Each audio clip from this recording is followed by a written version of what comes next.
Welcome to the show, everyone. If you'd like to learn more about pumps, motors, transmissions, and more, visit our website at parker.com/pmd. There you can learn all about our products, markets, applications, and more, and that's at our website, parker.com/pmd. Now let's get on with the show.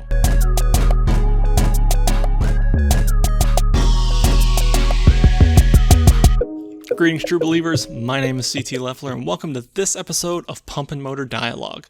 Now, on today's show, I've got John Rector. He's the head of our engineering lab in Greenville, Tennessee, and he's going to tell us all about the applications and capabilities of his lab and how they can help our customers. Also, we dive into his personal life, what he's been doing here at Parker, as well as putting him through the lightning round. So tune in, turn up, and enjoy this episode of Pump and Motor Dialogue with me and John Rector. You ready? I'm ready. Let's do it. Okay. Well, John, I appreciate you being on the show today. Just to kick it off, can you just tell me a little bit about yourself? Well, I was born in Michigan. Okay. I was born a child. Let's see. I didn't come out as a full-grown man. No, I was born in Michigan, raised in Michigan, and then I joined the Marine Corps when I was 16. Okay. I enlisted and shipped out when I was 17. And Can you join the armed forces at 16? Yes. Okay. My dad signed Oh. for me. So no, I couldn't join because I was an adult, but my dad. We got to get this kid out of here. Oh yeah. So, Okay. But my brother was in, and I wanted to be a Marine. So Gotcha. But so I joined when I was 16, and left for boot camp the next year, and ended up in San Diego there at boot camp, and then after that went to training in Memphis, Tennessee. Fell in love with Tennessee, wanted to come back. Then I went to training back in California, and I was stationed in Orange County with a helicopter squadron. I worked on helicopters. Finished my tour in '87 and started working at Parker. I had a friend that I met at the gym and knew him from the Marine Corps, and he said, "Hey, I'm working at Parker. They're hiring. Come on out." And so I did. I applied, and I got the job. Here you are. So here I am. Long way around, though. I was in the aerospace divisions out in California. I worked as an assembler and tester, and then I went on the flight control systems for military, commercial, and space vehicles, space shuttle, and had an opportunity to work on special projects.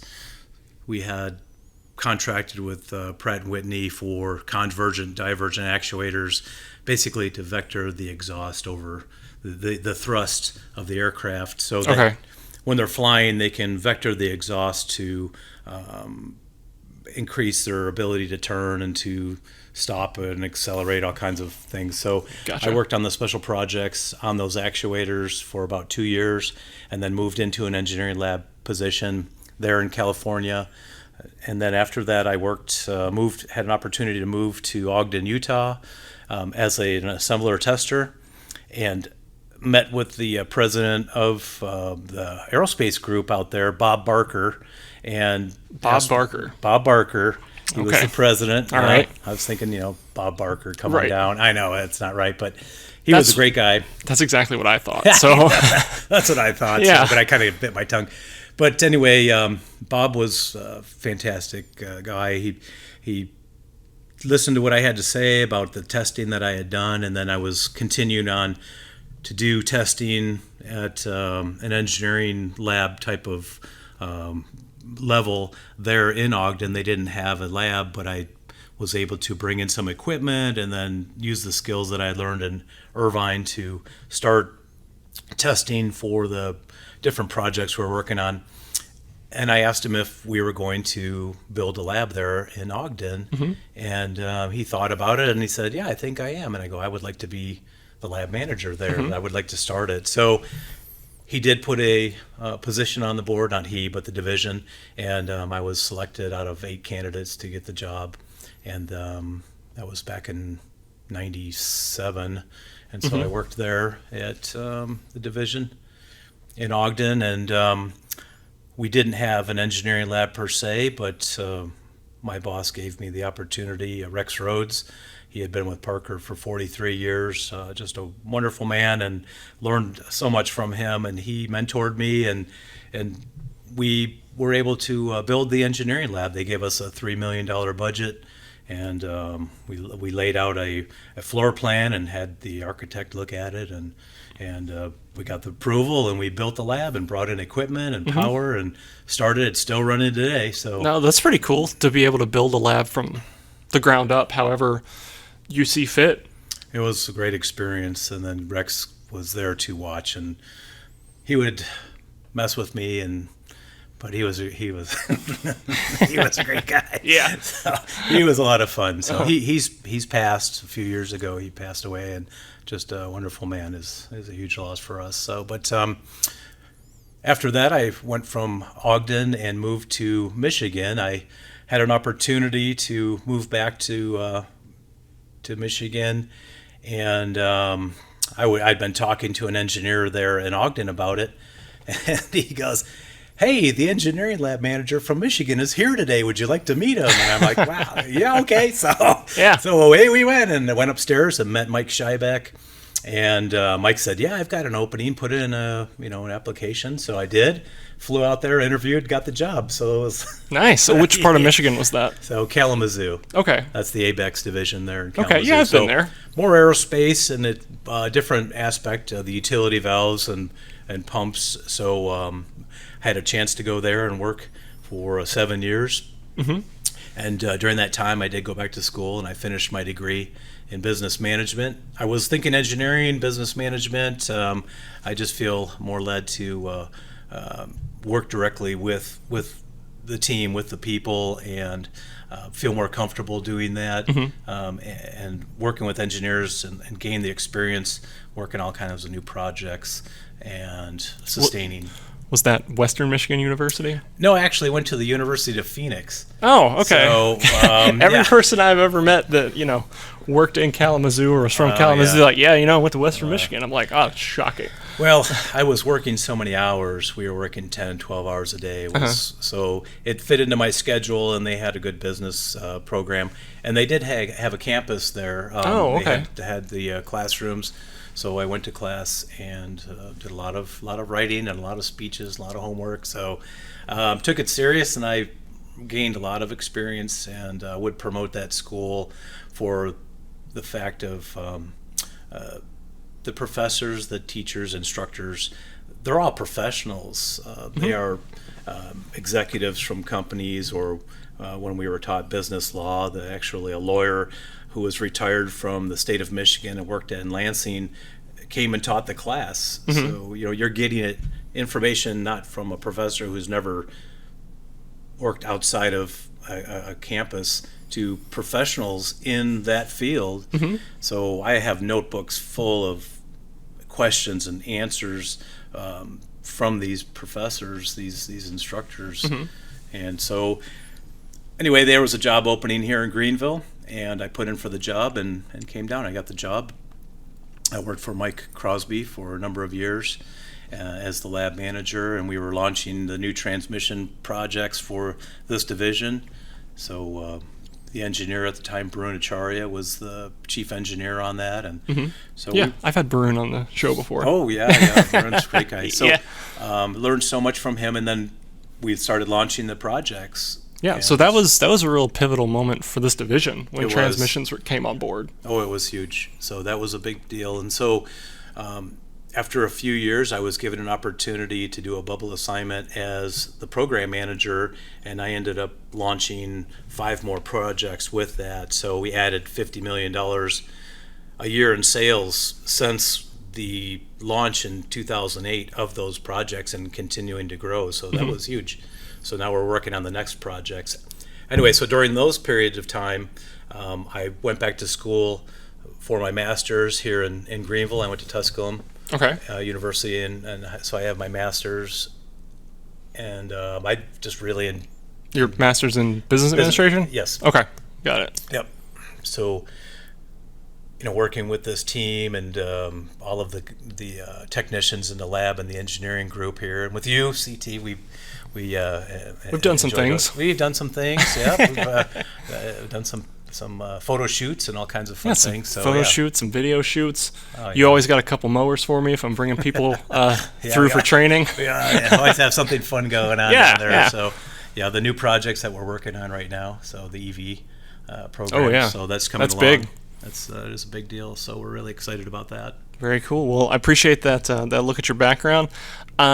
Just a little, about your personal life. When you're not here at Parker, what do you enjoy doing? Do you live here in Greenville? I live in Jonesboro, just about 25 miles away, and my wife and I live over there. We have a little place that we like to do some gardening and what have you. But I like to hunt and fish. I play golf. I sometimes will travel out to Utah and go hunting with a good friend out there. We'll elk hunt.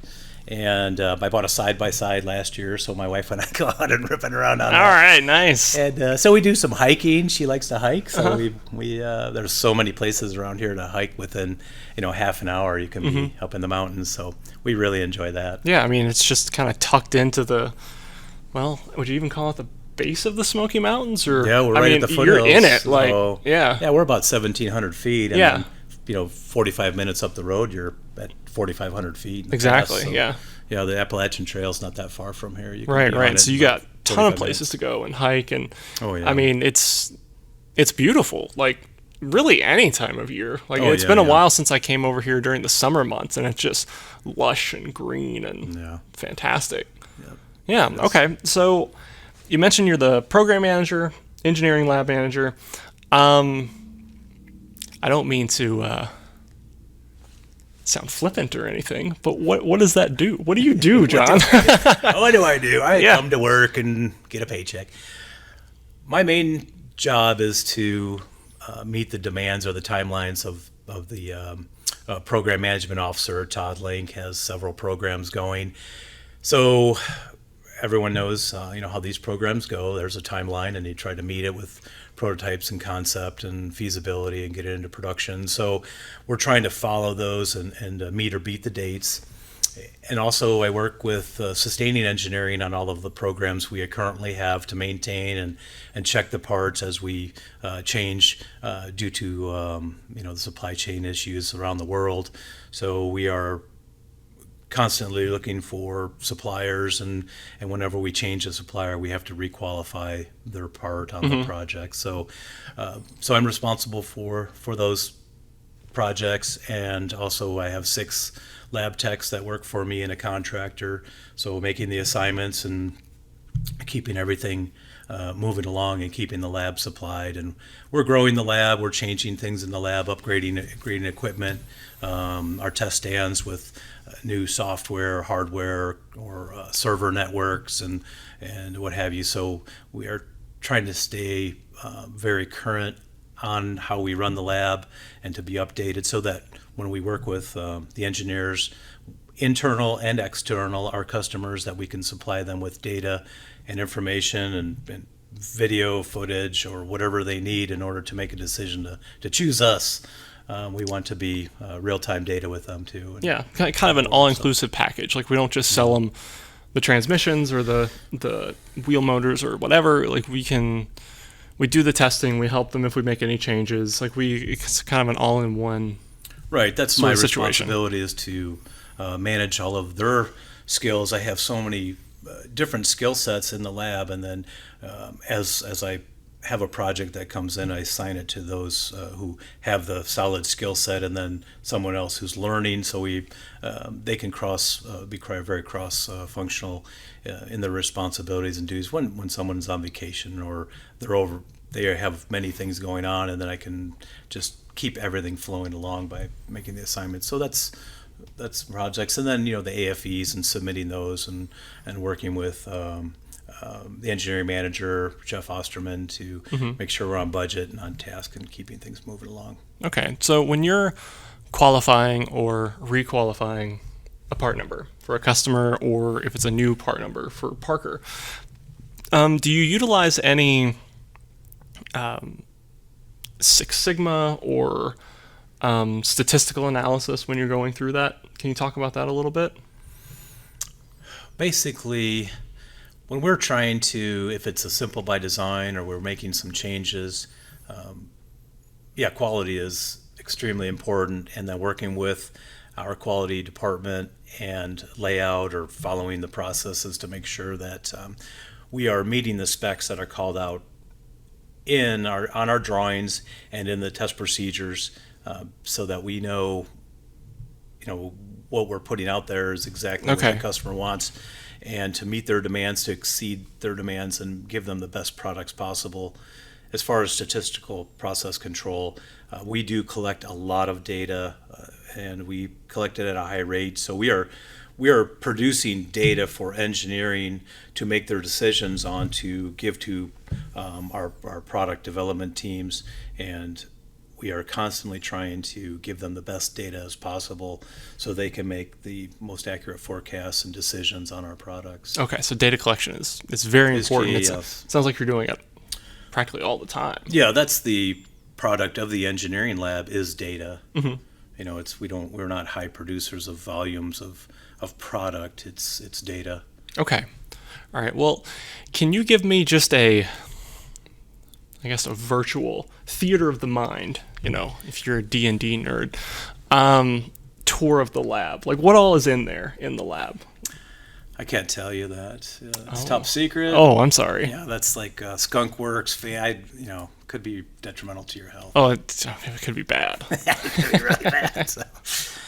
Well, the engineering lab is made up of 43 test stands that are either a specific for a product, like are the motors that we make, or it is for transmissions, or we have dynos where we can put the mowers on and run the mowers on a eddy current brake dyno, so a roller dyno. So, going through the lab, we have our test stands, our tear down tables, our build up tables. So they're workbenches that are specifically designed for motors and transmissions, with fixturing to ease the technician's ergonomic, for ease of build. For ergonomics. Yeah. And everything is available for them tool wise, and any kind of fixturing. Then around the lab, in the older lab, we have all of our test stands on the outboard walls, so the technicians will build the transmissions or motors, mainly motors in that area, take them out to the lab, into those cells, calibrate the test stand, put the motor on it, and then do an endurance, or if it's a side load stand or a burst or whatever tested, we're doing temperature testing. Then moving further into the lab, we have a lift area where we can take mowers from that have our competitor products on them, or our own. We can safely lift those machines, take the products out, put products in, and then take them out and test. So we do have a contractor that is a field technician, and he'll go out and mow and drive those machines for hours on end, if it's 1,000 hours or 1,500. So he works a 8 to 10 hour day, and 5 to 6 days a week, and then he'll go out and mow and bring back the data. I will say the lawns here are immaculate. He does a great job. So he is a contractor. He does have his own business on the side. And he's spot on with what he does. He's very particular and likes to make it nice. So he does a great job, and he does put the machines through their paces. Then further into the lab, we have started our electrification area, so into a newer area that was built when I started here in 2006. They had plans to add another 20,000 square foot building, office, or I should say test area, into the lab. So that was when I started here. They handed me the plans and the keys to the car, and they said, go ahead and do what you will with this. So we finished construction in 2008, 2009, and brought the eddy current brake dynos in, and just really went to town to test the transmissions at that time and qualify them on different platforms. And then further back into that same new lab, our test stands for specific transmissions for steady state. We have a brake test stand, and then deeper into it at the back of the lab, we have 4 very large transmission test stands that can handle any of our products that we can put on and test them. They have very low inertia, so we're really looking at how healthy the transmissions are and catching them before, if we have made some changes before a catastrophic failure, that we can take the parts that are left over that haven't totally destroyed, and then we can troubleshoot and then make those better and then repeat the test. So we have a few of those stands have almost 14,000 hours on them. Okay. So Steve Myers was instrumental in approving all of those test stands. So we have roughly about a quarter, well, there's more than that, $750,000 worth of test stands in the back. So we're looking at temperatures and we're looking at pressures. We're looking at speeds and torques in and out of that transmission to see how healthy it is, and then really incremental measurements of the input arm to make the transmission rotate clockwise, counterclockwise. Okay, so the capability is very robust, is what it sounds like. Yeah, they're very heavy duty. Yeah. So, and then whenever we do TPM on them, we change the bearings and the belts, and if we do find something that has failed after 10,000 hours, we'll make it better. But we're very happy with those stands, and they do have regen circuits in them, so we are putting the power from the drive back into the load motors. Will put the power back into the drive system, so we've reduced the amount of energy it takes to run the stand by 30-40%. So Okay. that was part of the package that we had submitted. And No, that's really cool. It costs a little more, but in the long run, it has paid for itself many times over. Oh yeah, absolutely. Just through energy costs, I Energy would think. savings, Yeah. you know. Yeah. Okay. That's awesome. I mean, it's really cool to hear about all the different capabilities we have here, and really just the breadth of what we can do for our customers. And I mean, whether we're testing something existing or testing something new. Oh yeah. We Yeah, absolutely. take on many different projects. No, that's great. All right. Now, don't forget, everyone, this October, the Equip Expo returns to Louisville, Kentucky, and your friends at Parker will be in attendance. So be sure to swing by the booth, meet everyone, meet some of the folks you've seen on the show, and check out all the other booths there to learn about the latest and greatest from the turf industry. Again, that's the Equip Expo in Louisville, Kentucky. We'll see you there. All right. So let's say you had a customer in-house, and they were, am I going to go with Parker? Am I going to go with someone else? Give me kind of just a simplistic yet all-encompassing statement about why or how our engineering lab lends to the product. Like, you've been touching on it here and there, but just kind of overall, what would you tell someone that came in? Right. So that is exactly how it happens. Well, they'll be invited in, and when they come in, they look at the lab, and then they will have a product, our competitor product, on their machine currently, and the approach is, are you interested in us working with you? And they give us the yes. We say we ask them if they would be willing to send us 2 of their machines. Mm-hmm. Or we will buy 2 of their machines that we will retrofit their existing machine and take off our competitor product and put ours on. So we'll do a complete fit up without any of cost to them.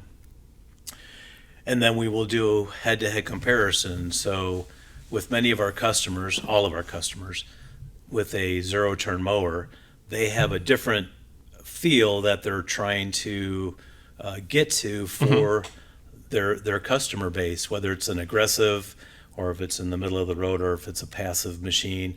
So we will take their machine with the competitor product on it, and we will take it out and field test it, and we will ride it, and we will ride and rate is what we call it, where we have a set instructions of how we want to ride it, and then everyone who we invite to come in to ride it from Parker, from this division, engineers. We have people up in sales, and then they give us their best opinion of how it feels. So with that information, engineering will take that and say, okay, we are going to select these parts, this orifice, this shock valve, this motor size, this pump size, and we will give the exactly what they want to match what they have or exceed it, retrofit that machine, field test it, instrument it up with pressure transducers and temperature transducers. We'll go out and run and see where we're at, see how hot it gets, what temperature stabilizes. Then once we're satisfied that we have exceeded their expectations, we will invite them down and they will come and ride and rate, or we'll meet them where they are at, and we will ship the machines back and up to them or down or wherever it's at, and then we will go out and drive them with that customer. And so we have won many contracts that way. We would even meet them at the GIE show and do the same thing and offer totally. up. So that's how it takes place. And then that interaction with the customer where we're on a first name basis with them. We know what they like, what they don't like. We have some very strong relationships that we have built, to the point of they know when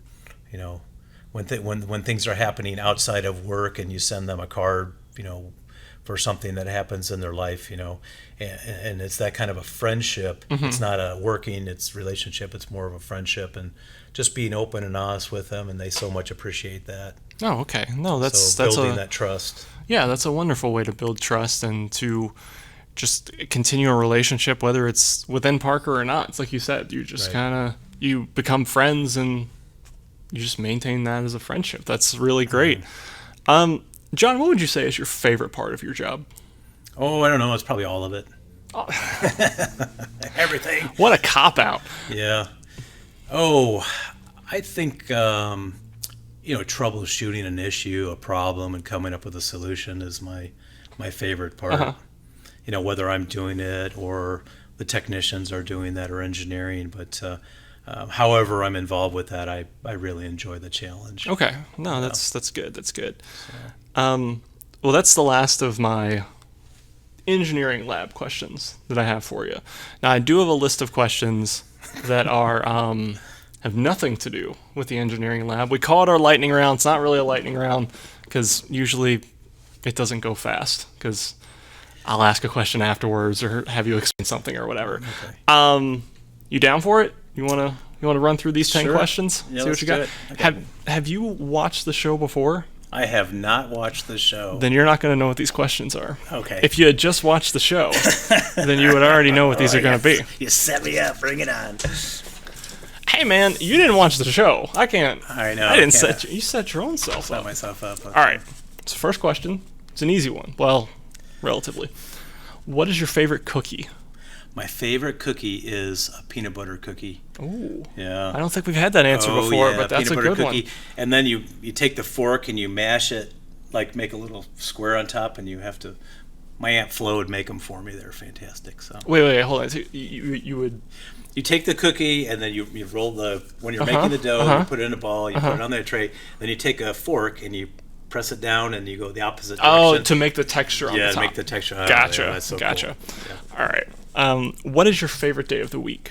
My favorite day of the week is, believe it or not, Mondays. Monday, because I do enjoy coming to work. No, that's good. So, and there's always some challenge or something, and that I have to face or get started or something that I want to do and get the week moving. So get the Monday out of the way, and then it's all downhill after that. It's all gravy after that. It's all gravy. That's right. Well, Monday. Well, hey man, you're better than me. Yeah. What is your favorite place? And this can be imaginary or this can be real life. I think my favorite place is where I elk hunt up in Utah. So it's called Brownie Lake. It's outside of Manila. Okay. And I've spent many hunting seasons up there, and it's just absolutely beautiful. What time of year do you go? That's in November. Okay, Yeah, so November. it's snowing. Yeah, there's snow up there. It's cold. We went tent camp, and Ooh, all right. unbelievable. Yeah, it's fantastic. Need some real deal equipment for that. So we hunted a week straight, and the only person that we met up with out there was the ranger. We were there for a whole week, had the whole place to ourselves. Nice. Oh, that sounds lovely. That's great. Name one of the 7 dwarves. Sleepy. Okay, all right.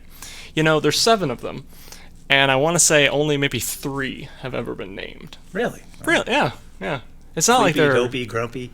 Yeah, I mean, everyone forgets about like Bashful and Doc and all those guys, but I get it. Some are more iconic than others, but I understand. Yeah. Coffee or tea? Oh, coffee. Coffee. Okay. On a scale of 1 to 10, how good of a driver are you? Oh, I'm probably, now that I'm getting up in years, I'd say I'm 9.5.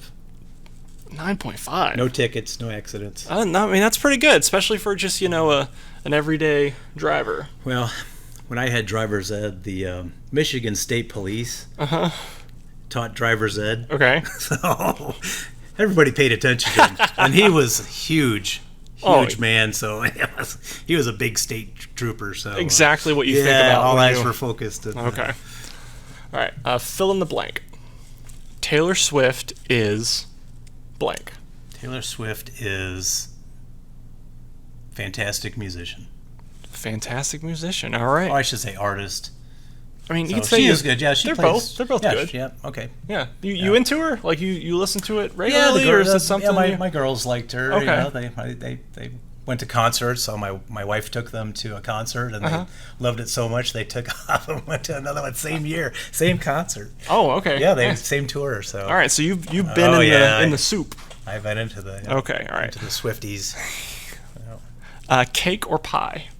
Oh, pie for sure. Oh, wow. Oh yeah. That's a hard answer. What kind of pie?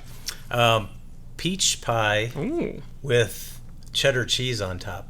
Okay. No, I've heard of or it. apple, but you could do either way. So. No, I've heard. Yeah. I don't think I've tried it myself, but I've heard good things about. Yeah. Apple or peach. Apple's good too with cheddar cheese as well. Got to have cheddar cheese on it. Okay. What is it about this cheddar cheese that? I don't know. It's just the tanginess of the cheese and the sweetness of the filling. Mm-hmm. Just kind of brings it all together. Oh yeah, it's fantastic. Okay. All right. Say a word in Spanish.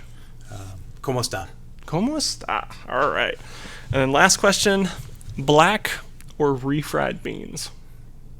Black beans. Black beans. Oh yeah. Okay. Are you a fan of both, or?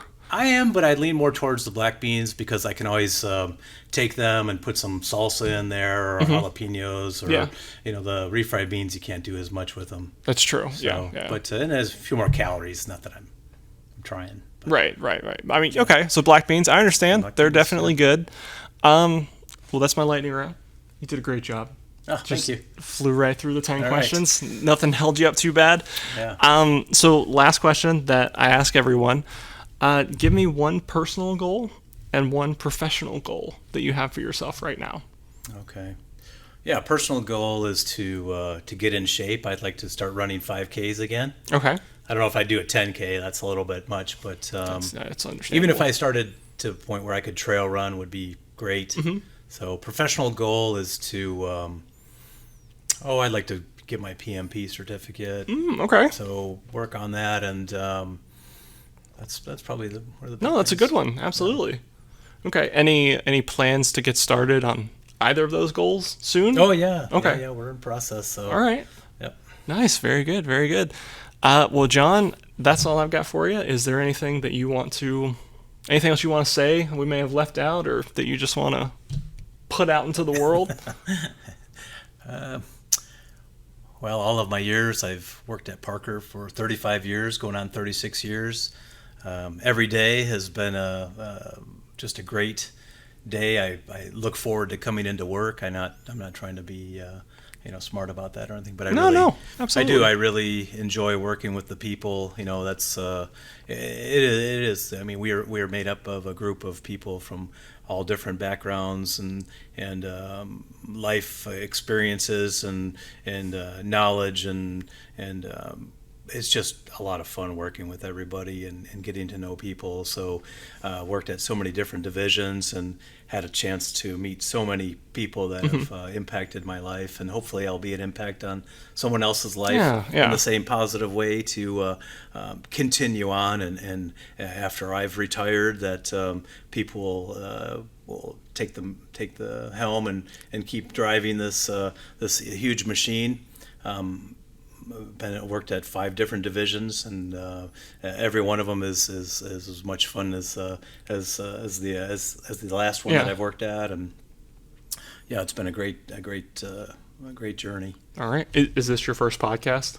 This is my first podcast. All right, there you go, man. So I appreciate you coming on the show. Oh, and so I do commit. One of my other things professional is to watch the podcast. Oh, absolutely. Well, start with this one. This will be the very first one that I watch. Perfect. Be the first one. We got a nice backlog for you to go back to. All right. But yeah, appreciate you being on the show, John. Appreciate it. All right, absolutely, buddy.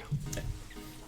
There you have it, everyone. Another quality episode of Pump and Motor Dialogue in the books. I appreciate John for coming on the show today, teaching us more about the engineering lab, and being a great sport during the lightning round. It was an absolutely great guest to have on the show, and I think you can tell that we had a lot of fun. As always, if you would like to be on the show, have any questions about the show, or just would like to get more information, shoot me an email at pumpmotor@parker.com. That's PUMPMOTOR@parker.com. And also be sure to like and subscribe to our show anywhere podcasts can be found. With that being said, we'll sign off like we always do. My name is CT Leffler. This has been Pump and Motor Dialogue. And forget it, Jake. It's Chinatown. Have a good one.